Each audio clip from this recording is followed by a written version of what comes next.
نو طالبانو دا د دې ګټه وله که تاسې فکر وکړئ طالبانو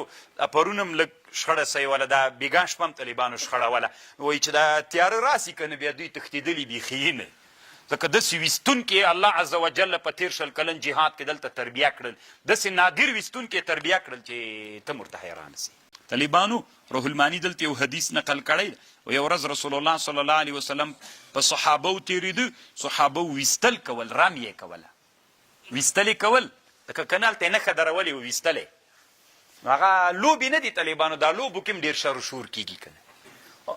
نو صحابه ویلي والله اصبتو قسم د ومې ویستا بل ورته ویلې والله اخطأته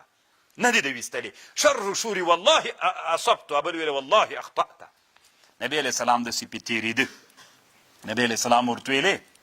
یو صحابي رسول الله ته ویلي چې حانس ول یو وایي ودې ویستا بل وایي قسم د نه دي د ویستلی نو خو یو خو رښتیا پکې څوک ده حانس ته نبی علیه السلام ورته ویلې کلا ایمان الرمات ایمان لغو لا کفارة فیه ولا عقوبته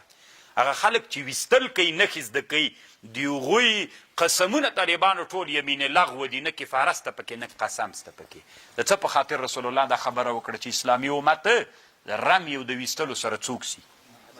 وربلد سي طالبانو که نه چې وربلد سي نو طالبانو دا د دې ګټه وله که تاسې فکر وکړئ طالبانو پرون هم لږ شخړه سوې وله دا بېګا شپه هم طالبانو شخړه وله وایي چې دا تیاره راسي که نه بیا دوی تښتېدلي بیخي یې نه ځکه داسې ویستونکي الله عز وجل په تېر شل کلن جهاد کې دلته تربیه کړل داسې نادر ویستونکي تربیه کړل چې ته ورته حیران سي